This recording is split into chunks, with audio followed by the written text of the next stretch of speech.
প্রিয় সাহিত্যপ্রেমী, সাহিত্য অনুরাগী সুধীজন, সকলকে আমার সালাম, আদাব ও নমস্কার। আমি রাজীব কুমার দাস আপনাদের সামনে হাজির হয়েছি আমার স্বরচিত কবিতা অভিশপ্ত দেবতা নিয়ে। চলুন তাহলে শোনা যাক। তোমার চাই রোদেলা বিকেল, মেঘে ঢাকা বিষণ্ণ আকাশটা আমারই থাক।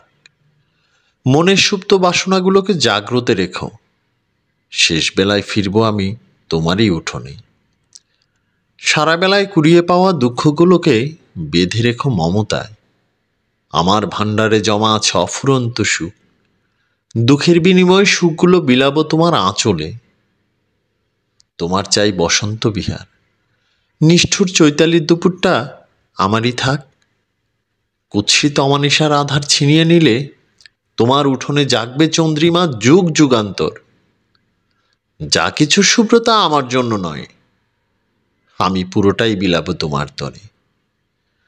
ঘৃণার বিষাক্ত পেয়ালাটা আমার জন্য রেখে দিও, বিদায় বেলায় রুদ্র দেবতার ন্যায় তা পান করে আমি হব নীলকণ্ঠ।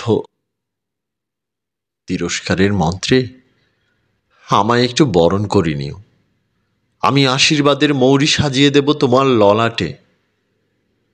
বিদায় লগনে নাম পরিচয়টা জানতে চেও না, শুধু জেনে নিও তোমাদের মাঝে করে ওঠা আমি ছিলাম কোনো এক অভিশপ্ত দেবতা।